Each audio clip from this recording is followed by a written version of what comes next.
Today, the subject that we have got before us is the discipline of the disciple. It's very important to know that disciple means one who follows a discipline. Those who do not follow a discipline cannot be called disciples. You have to, last time we discussed the role of teacher according to the Bhagavad Gita, that the job of the teacher or the responsibility of the teacher was to teach you how to perform yajna and attain that knowledge which helps you to realize that everything is but part of God, it is in Him and it is His. So the purpose of yajna is to extinguish the self or to transcend the self or to suspend the self so that one can be directly in communion with the all-pervading Brahman. At the conclusion of this period, God, who is seated in the heart, directs you because now you are able to hear Him as all the other voices in your mind have been silenced. But those voices are silenced through the performance of yajna, and the performance of yajna is performed as a discipline. If one does not have the discipline to perform the yajna as instructed by the teacher, then there is no hope of silencing the voices in the mind, and hence very faint chances of correctly hearing the Lord within your heart. Indeed, the instructions in many of the Shastras are very rigid in terms of what is expected from the disciple. In terms of what is expected from the disciple, for example, there is what is known as the sadhana chatustaya, or it is the path which is said to take you to salvation. And it is a prerequisite for anyone who aspires to take the path of God realization. Specifically, this is meant for those who are following Gyan Yajna. And I'm going to briefly cover this because this will help you to understand how kind Krishna is in the Bhagavad Gita compared to what was the tradition. The tradition, of course, was that Brahma Janeti Brahmana, that it is the Brahmana is one who knows Brahman and the Brahmana is one who is qualified to know Brahman. And what are these qualifications that must be looked for in that Brahmana? It is described that he must be having a fourfold means for salvation. And what are those fourfold means for salvation? Vivek. Vivek means discrimination between Sat and Asat. There must be a discrimination between what is real and what is unreal. He should understand what is spirit and what is matter. So the first criterion, according to the sadhana chatustaya, is viveka, or discrimination between the real and the unreal. The second, of course, is vairagya. Vairagya means such a person must have such renunciation that he is indifferent to all the pleasures of the senses. The world has no attractions for him. And not only does the world have no attractions for him, he is willing to give up the world in order to realize Brahman. After Vivek and Vairagya, the aspiring disciple must have Shad Sampat, or 6 virtues. What are the 6 virtues? First, or let me give you all the 6. Shama, Dama, Uparati, Titiksha, Shraddha, Samadhana. So Shad Sampati means number 1, Sama. He should have attained peace of mind through the destruction of all his vasanas, or the inchoate, unexpressed, unconscious desires that are there have all been extinguished. Dhamma. Not only has he attained the serenity of mind through Sama, but he has also now, through his behavior, he manifests a control of his sense organs. Uparati. Uparati is described in different ways. One is that he has turned inward and he does not care for the outer world. And the other aspect of Uparati is that he has taken to external sannyas as well. He has attained internal and external sannyas. Titiksha, which is the ability to tolerate all kinds of discomforts that the world may throw at him, that destiny may throw at him or her. That tolerance, without seeking to remedy the discomfort the person is feeling. He just tolerates. That tolerance is called titiksha. Shraddha. Shraddha is to have faith. You should have faith in God. You should have faith in the scripture. These are 2 very important things in which you must have faith. Samadhana. Samadhyana. Samadhana. Samadhyana. He should have ability to concentrate the mind. He must have balance of the mind.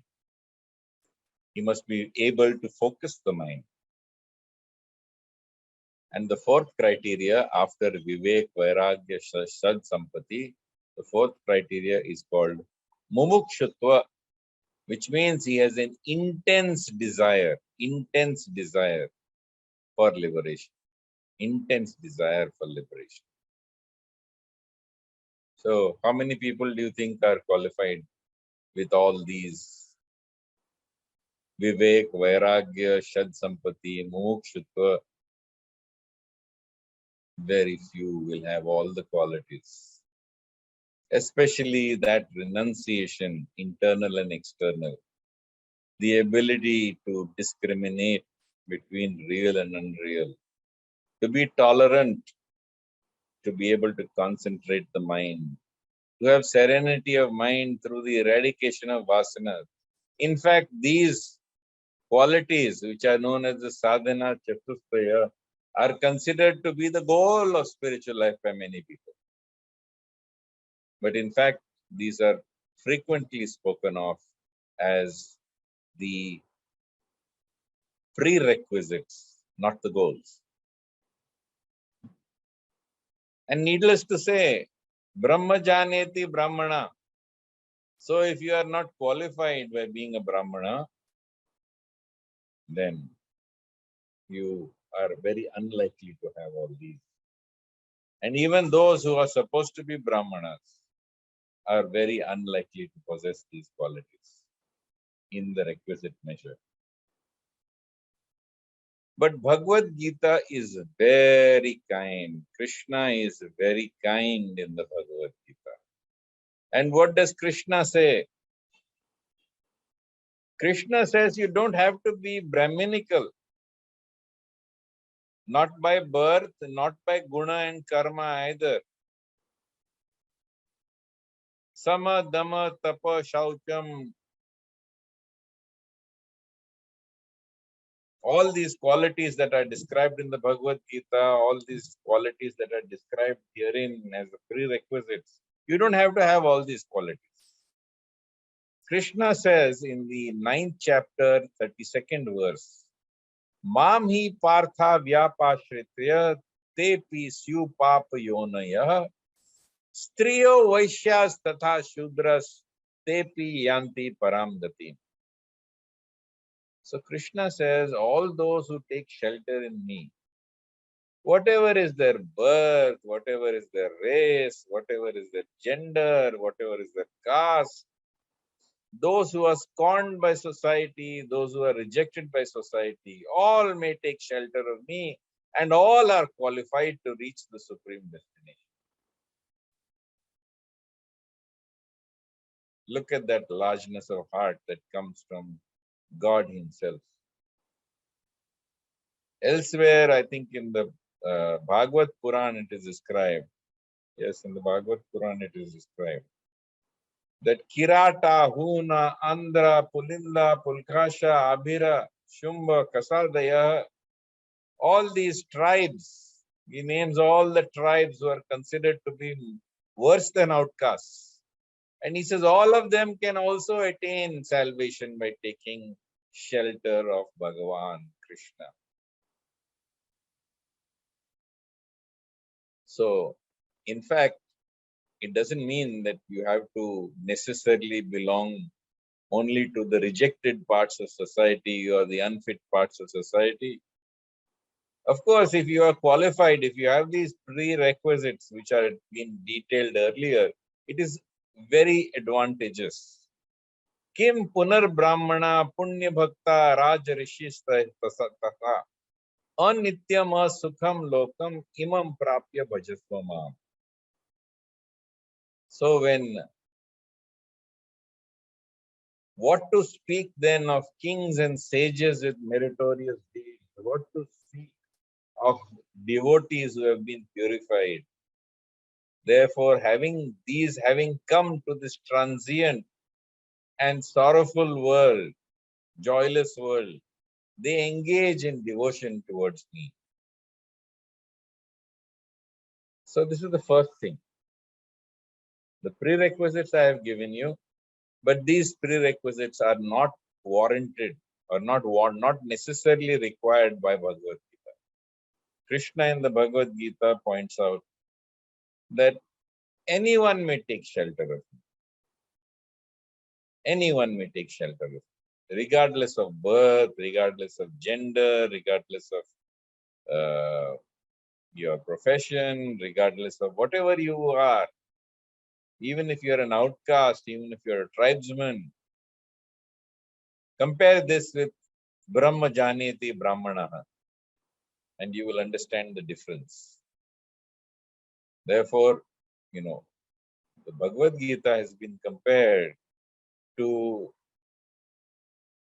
the New Testament of Hinduism, in the sense that while the Old Testament required all these strict criteria and reserved salvation only for the purified or the highborn, here Krishna makes this available to everybody.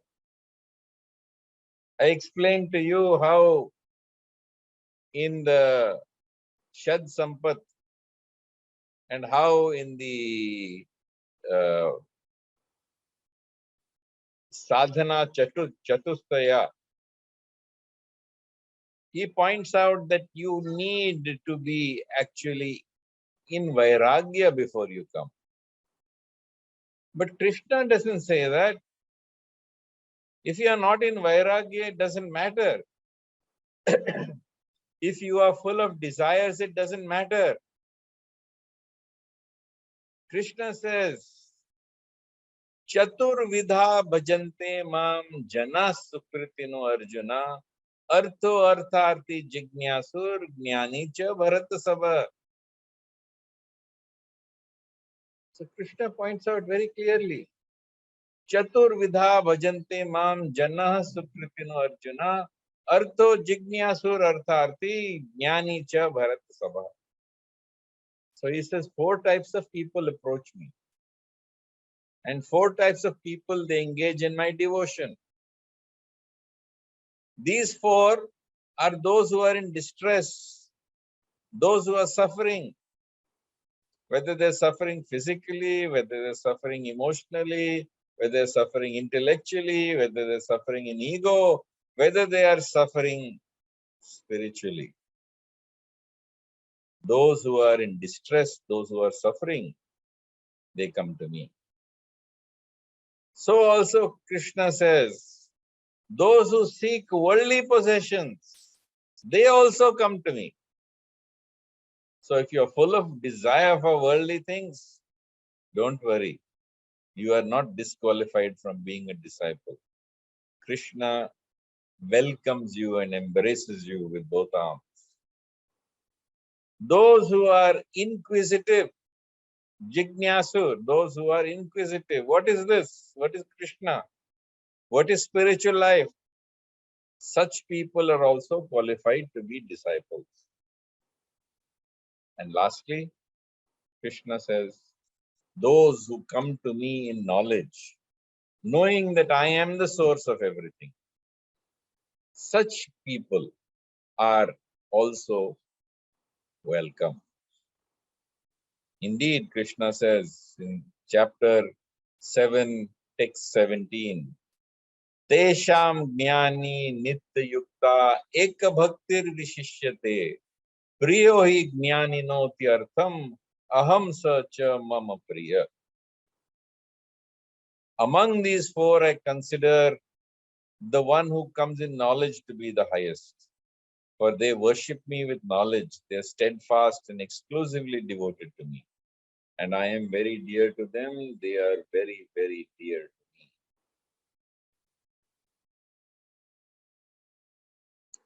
Udara sarva evaite jnani tvatmaiva me matam asthita sa yuktatma mam evam anutamam gatim. All those who are devoted to me are indeed noble. But those who come to me in knowledge, who have got a steadfast mind, which is merged within me, those who have made me alone the supreme goal, I consider them part of me. So, this is what Krishna says about those who are qualified to be the disciple. Sometimes I get questions from the audience, and some of the questions that have come from the audience directly to me, they say, but what if you have committed many sins before? Then what happens to me? Am I disqualified from being a disciple? Am I disqualified from approaching God? And Krishna answers such people.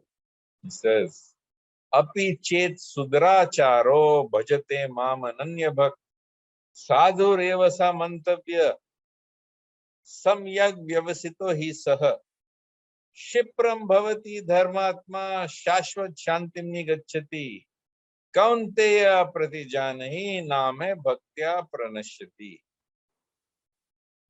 Api chet sudracharo, even if you have performed abominable actions, even if you have through ignorance performed all kinds of sinful activities, even then, Krishna says, if you are worshipping me constantly, bhajate mam ananya bhakt, you deserve to be called a sadhu, sadhu revasa mantavya, and I shall make sure that you shall become a dharmatma. Sadhu revasa mantavya samyak vyavasito hi saha. Shipram bhavati dharmatma. You will quickly become an embodiment of dharma. Shashvat Shantim Nigachati.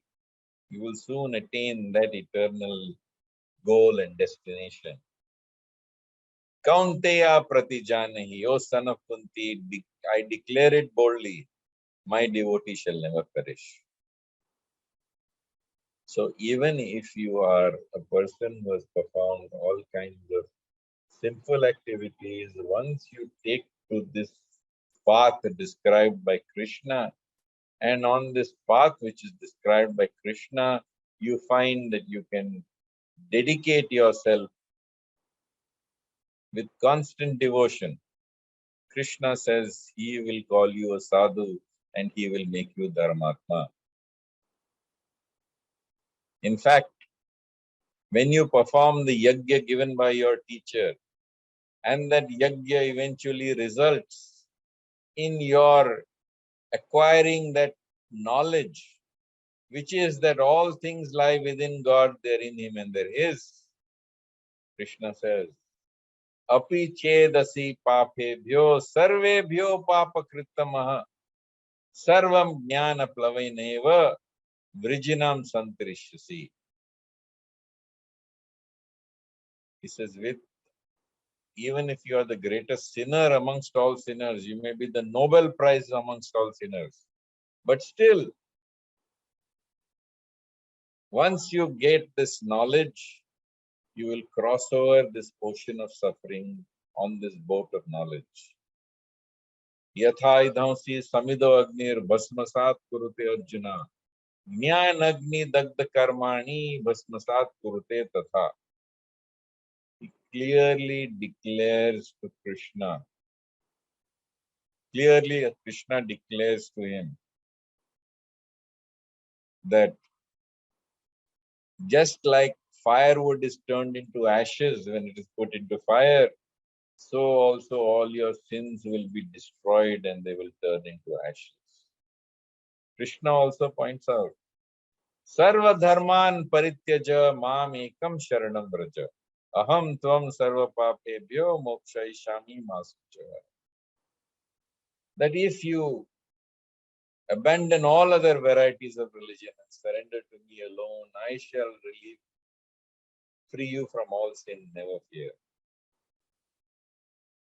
So this is very important, that Krishna accepts all. With desire, without sin, with sin, doesn't matter. Akamo sarva kamo va moksha kamo udaradi tivrena bhakti yogena yajeta purusham param. Whether you have desire, whether you have no desire, whether you are full of desire, doesn't matter. In all circumstances, worship the Supreme Lord and you will be purified. So Krishna wants you to do few things, and these Krishna advises must be done as a discipline if you want to be a disciple. The topmost of all yajnas which Krishna describes is the yajna of doing your duty. Karmanyavadikaraste ma phaleshu kadachan ma karma phala heturbhur mate sangostu karmani. You have a right to do your work. You have no right to the fruit. Do not consider yourself to be the doer, and do not indeed be attached to inaction. Krishna wants that you should perform your swadharma. Yata pravrittir bhutanam yena sarvam idam tatam swakarmana bhyarchaya siddhim vindati manava. And each person, by the performance of his God-given duties in a spirit of sacrifice and devotion to that all-pervading Lord, he shall attain perfection. And I have already explained to you how one does it.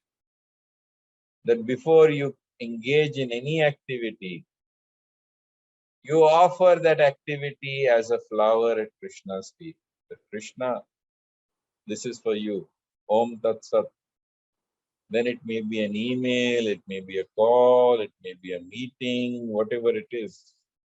It is an interaction with your spouse or with your children. You have to think, hey Krishna, this is a flower at your feet. This is a flower at your feet. Om Tat Sat. And at the end of the day, pick up all these flowers, make them into a garland, and put them around Krishna's neck. And the heavier that garland, the lighter your heart. The lighter that garland, the heavier your heart. And indeed, which action should be offered? All actions. Yat karoshi, yad ashnasi, yat juhosi, dadasi, yat tapasyasi, kaunteya, tat kurushva madarpanam. Whatever you do, whatever you eat, whatever you offer, whatever you give away, whatever charities, whatever austerities you perform, do it for me. Everything, do it for him. Shubha Shubha Falarevam Moksha se Karma Bandhane Sannyasa Yoga Yuktena Vimukta Mame Vaishyasi.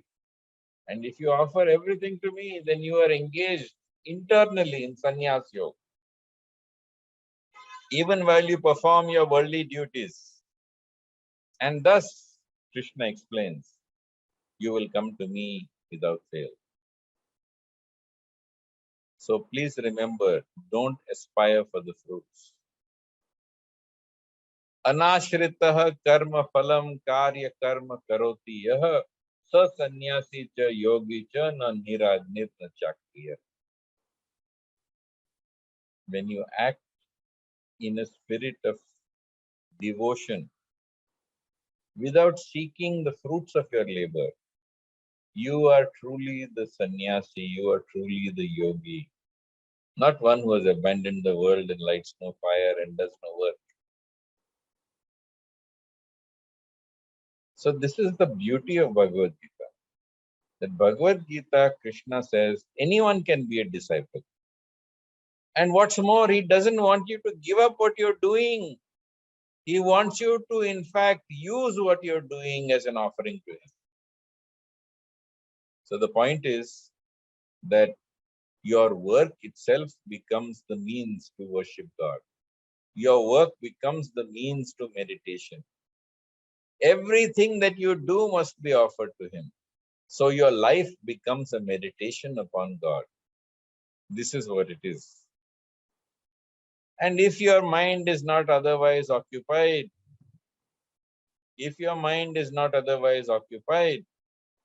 then use it. How do you use it? You use it in the yajna, which Krishna says he personally is. Yajna nam japo yagnosmi. Of all forms of sacrifice, I am that chanting of the holy name. Therefore, Krishna says that he is that incarnation of the holy name, the chanting of the holy name.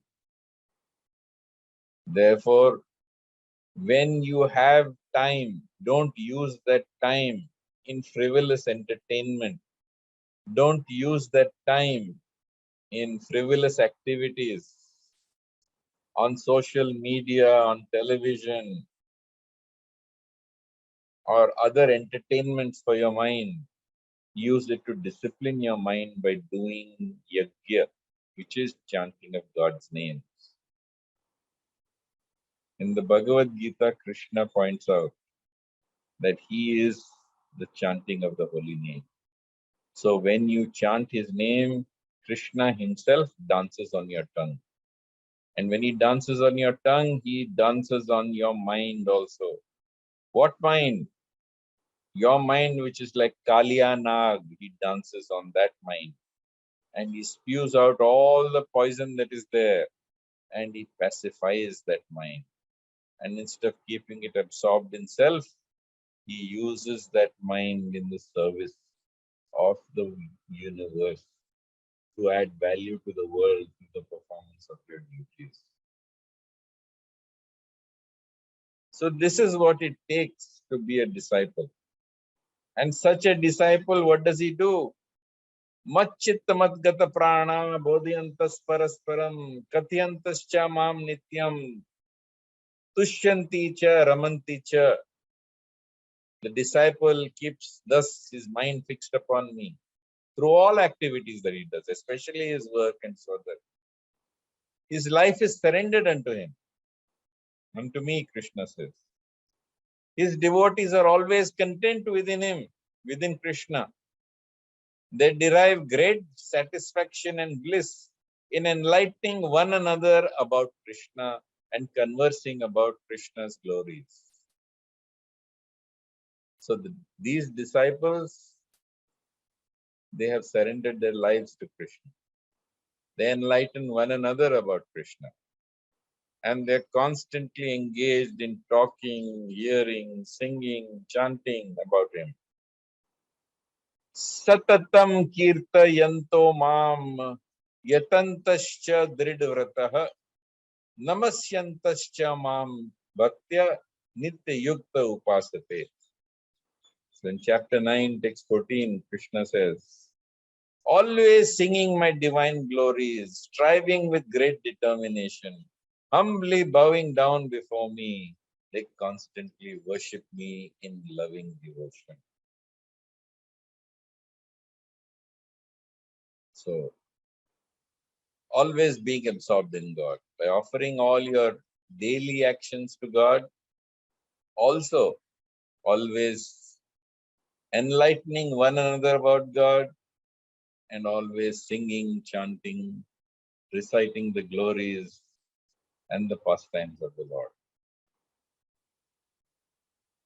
And all this will purify you. All this is a discipline, which if you follow, initially it is a discipline. It's called what we call as Vaidhi Bhakti, because your teacher tells you these are the things that you should do, you follow them as regulation. After some time, it becomes Raga Nuga Bhakti.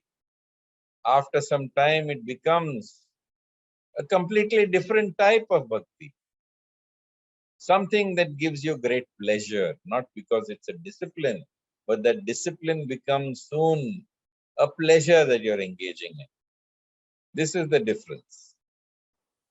And not only do you begin to enjoy it, but on this path which Krishna described, the realization that you are Brahman is not the end of spiritual life, it is the beginning. Just like when you finish your 12th standard, you may go to a professional college like medical college or IIT or whatever. So also when you reach Brahman, then you become qualified for spiritual life, which is about Parabhakti. Krishna explains this. Brahma bhuta prasannatma na sochati na kankshati sama sarveshu bhuteshu mad bhaktim labate param. That when you have attained this platform of Brahma bhut, of attaining Brahman, of realizing that all things are in Krishna, they're in him and they're his, and that you're all part of a whole. From that point onwards, you are given by God the gift of Parabhakti. And now you engage in God, worshipping God unmotivatedly, uninterruptedly, in pure devotion, without any motive whatsoever. And then ultimately Krishna says, Bhaktya mam abhijanati yavan yaschashmi tatvatah tato mam tatvato jnatva vishate tadanantaram. Krishna explains it is through devotion that you shall know me as I am and enter into my being from where there is no return. Naham veder, na tapasa, na danena, na cha ijjaya. Krishna says, you can't know me through study of the scripture. Naham veder, na tapasa. Not by performing tapasya, you can know me as I am. No danena, not by giving charity. No cha ijjaya, not by performing ritual worship. Bhaktyatva ananya shakya aham eva vido Arjuna. So the teacher teaches one who is ready to be a disciple, and that disciple then performs yajna under the tutelage of the teacher. And when he performs yajna, he attains knowledge. What knowledge? Yajñatvana punar moham evam yasyasi pandava sarva bhutani asheshani drakshasi atmanothamai.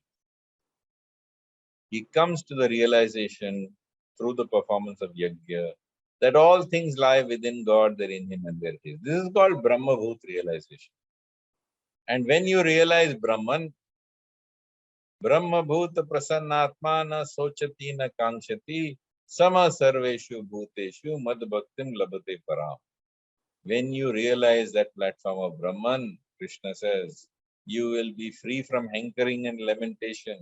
You will look upon all living entities with equal vision, and you will get Parabhakti. This Parabhakti comes when you have attained Brahman, and this qualifies you to hear the Lord's voice within your own heart. And that Lord will guide you on the path of Parabhakti to attain the supreme destination. So I'll pause here. If you have any questions, please feel free to go ahead and ask me. Sure, sir. Sir, first question is, sir, who makes for a good disciple? Now, after the whole lecture is over, you ask me who makes a good disciple. That means the last 40 minutes is a waste of time. Or this question was asked before the lecture starts. No, sir, it's like, I mean, is it just disciples' dedication, or can we say the teacher's effort also? So, or the both of them? Everything is on the disciple. Even with the worst of teachers, the right disciple can make progress because God will take responsibility for him and guide him. I have seen many useless teachers, sinful teachers, degraded teachers, hypocritical teachers, having the most elevated disciples. And how does this happen? This happens because the disciple is completely surrendered. And his advancement is determined not by, indeed, not by the advancement or the skill or the realization of the Guru. He advances by the degree of his surrender. So through the perfection, it's not the perfection of the teacher that is important. It is the perfection of the surrender of the disciple that is important. For further details, I would advise you to read my article on speaking tree, which is dark side of Guru or neuroscience of Guru.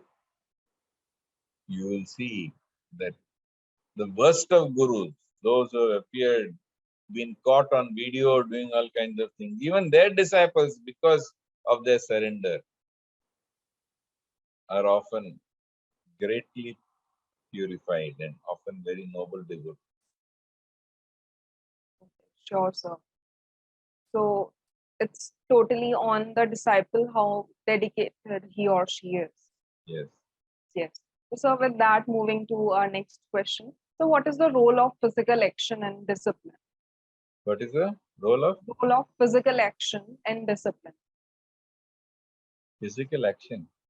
Yes, I mean, a lot of people do follow the routine and follow some rules, but they might not be dedicated enough from inside.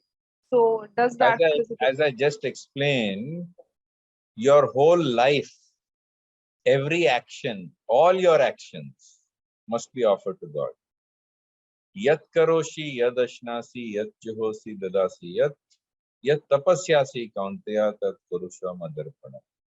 So when every action is offered to God, your whole life becomes a meditation upon God. That will purify you. So, sir, does it nothing have to do with following a particular routine? A lot of people do call it discipline, but if it is not, I'm telling you, your whole life has to be a discipline. okay. Krishna doesn't say, worship me 5 times a day or 3 times a day. Krishna tells you, do everything for me. Your whole life, whether it's a routine or not a routine, offer it to me.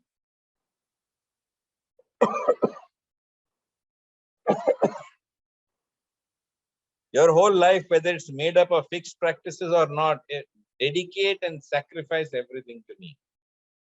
I hope that's clear.